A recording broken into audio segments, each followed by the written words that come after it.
Continuamos, queridos amigos de BTV. Nuestro invitado de esta noche es John Magdaleno, consultor político. Y bueno, fíjate que esta historia de convertirnos en el Estado 51, hay gente que habla de mi presidente Trump. O sea, por favor. Es que también somos tan ineptos, de verdad, que no podemos, después de 200 años de independencia, llevar a cabo, o sea, de restituir un gobierno como tiene que ser.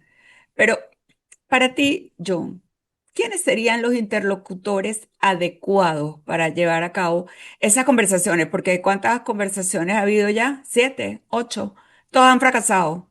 Hay como 18 ¿Tantas, ciclos. sí? Sí, sí, claro, porque si empezamos a contar desde la crisis de abril de Ah, 2002 y sus claro. Ah, no, sí, consecuencias, sí, sí, sí, sí. Bueno, ¿verdad? sí, Van como sí, sí, 17, sí. 18, algo así.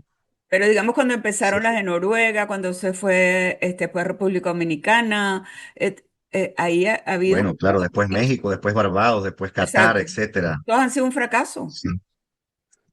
Bueno, digamos, no han logrado el objetivo ulterior de promover una democratización, es cierto. Ahora, a mí me parece que las conversaciones de Barbados sí lograron algo.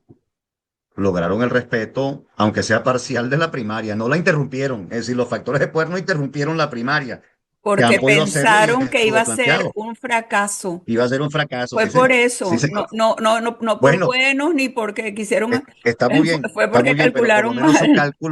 su cálculo condujo a no interrumpirla, que han Ujú, podido interrumpirlas. ujú, Entonces, eso le facilitó a María Corina Machado no solo la victoria, sino al mismo tiempo iniciar un trabajo de articulación social. Pero bueno, ese es otro asunto. Y también permitieron, digamos, la organización de la campaña y su ejecución de cara a la presidencial. Obviamente el gobierno no reconoce luego el resultado, pero lo que quiero decir es que han podido hacer cosas peores de las que hicieron, que ya son mucho decir, yo sé, pero han podido hacer cosas peores. Es decir, en otros países en donde hay autocracia de esta naturaleza, pues se interrumpe la campaña y los candidatos no pueden competir, etcétera, etcétera. Es decir, ujú. el nivel de dificultades puede ser peor. Ahora, respecto de tu pregunta, hay varias maneras de enfocarla. Hay gente que piensa, mira, vale, los representantes de una negociación tienen que ser representantes legítimos, es decir, tienen que gozar de un mínimo de consentimiento. Ese es un criterio. Otro criterio es, bueno, para empezar, Pero ¿a quién le dado que se trata de preguntas? negociación, ¿A quién le ¿cómo? preguntas? ¿Que a quiénes les preguntas? Eso es muy difícil porque Bueno, claro, prácticamente habría que haber una elección, ¿no? bueno, claro, pero ya tienes un precedente. Tienes un precedente.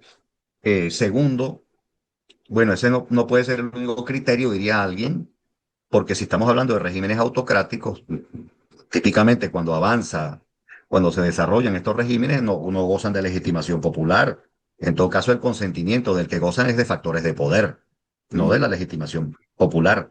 ujú, Pero en segundo término, suele ocurrir que los regímenes autocráticos no reconocen a todos los representantes de la oposición como interlocutores válidos, que es, yo creo, el problema central que hay en Venezuela desde el año 24.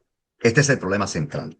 Y aquí me voy a meter unos minuticos, los que nos queden, para ujú. que comprendamos Por el favor. problema. Comprendamos el problema para intentar abordar o pensar en una posible solución. Se tiene noticia, y yo tengo noticia de primera mano, porque yo hablé con González Urrutia en varias oportunidades en la campaña. Se tiene noticia de primera mano que habían 4 interlocutores de oposición.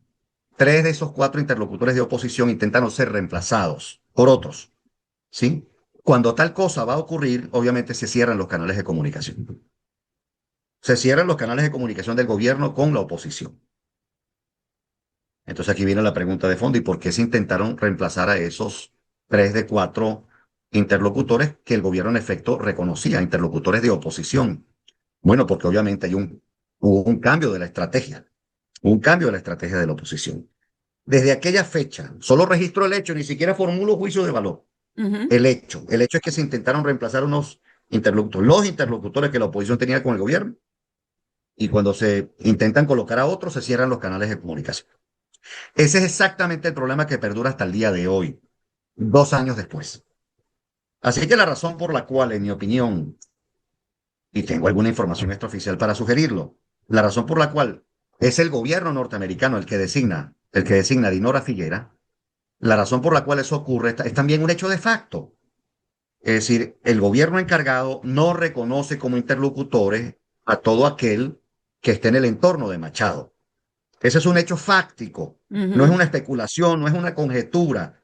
Sí, es más, en una reciente entrevista que se le hizo a la presidenta encargada, Delcy Rodríguez, ella dice, bueno, es posible que yo me siente con Machado sí y solo sí se levantan todas las sanciones económicas internacionales. Bueno, Sí, imagínate. ese planteamiento tiene una función, dificultar obviamente la posibilidad de Claro, que eso tal es un hecho ocurra, chantaje horrible. Ujú. dificultar la posibilidad de que eso ocurra. Pero el hecho fáctico es que en efecto el gobierno encargado se resiste a iniciar una negociación en la que esté Machado y alguien de su entorno como digamos, los líderes de la ¿Por qué negociación. Trump no quiere que esté María Corina en esto?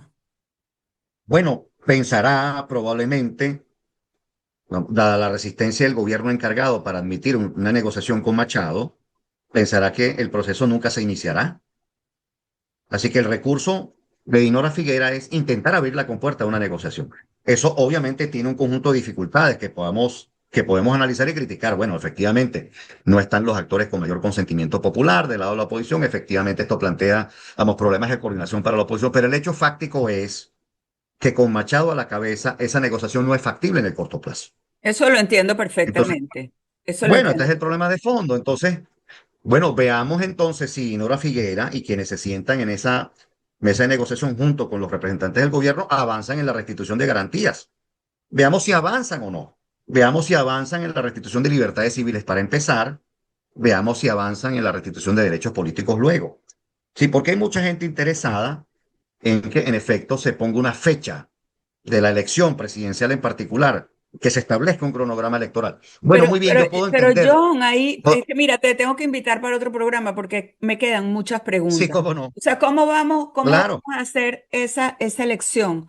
O sea, con este CNE, con esta Asamblea Nacional. Ajá. Ah, Ajá, hay que cambiar el CNE. ¿Quién ajá, lo cambia? ¿La Asamblea Nacional? No me digas. muy Ah, hay que bien, cambiar la pero Asamblea mucho antes, Nacional. muy bien, vas en la dirección correcta, pero es que mucho antes de los cambios institucionales tú tienes que haber restituido libertades civiles. Por Eso es lo primero que tienes que haber supuesto, hecho, pero por primero, supuesto. lo primero, John, te porque voy a si no invitar vas para a la caminar para semana una que elección muy viene. defectuosa, Seguimos si no conversando vas la a caminar semana para una que elección muy viene. defectuosa. ¿Me lo ¿Cómo no? aceptas? ¿Cómo no? Bueno, Lo vamos a continuamos, despedir lo hoy a continuamos. John Magdaleno hasta la semana que viene y a ustedes, amigos, ¿Cómo no? Con mucho gusto. los espero el próximo domingo a las 7:30 de la noche a seguir armando este rompecabezas en que se nos ha transformado nuestra amada Venezuela. Chao, buenas noches.